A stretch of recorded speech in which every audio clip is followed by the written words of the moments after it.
Hi வணக்கம். நம்ம இன்னைக்கு அன்னை தமிழே பாடல் தான் பார்க்க போறோம். அதுவும் டெக்ஸ்ட் புக் தான் பார்க்க போறோம். நம்ம பாட்டு பார்த்துட்டு அடுத்து பொருள் பார்க்கலாம். சரிங்களா? இப்ப வாங்க நம்ம பாட்டுக்குள்ள ஆரம்பிக்கலாம். வாங்க.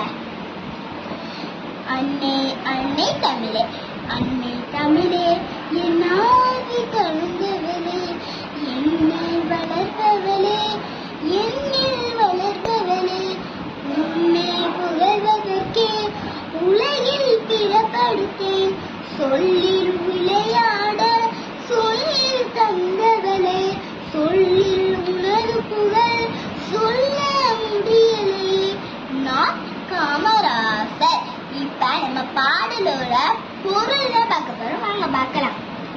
என் அன்னையாகிய தமிழே, என் உயிரில் கலந்தவளே, என் வளர்ப்பதோடு மட்டுமல்லாமல் என் உடல் சேர்ந்து வளர்வவளே, உன்னை புகழ்வதற்காகவே உலகில் பிறப்படுத்த சொல்லிக் கொண்டு விளையாடுவதற்கு சொல்லிக் கொண்டு அதை சொல்லினால் உனது புகழ் என்னால் கூற முடியலே. நன்றி, வணக்கம்.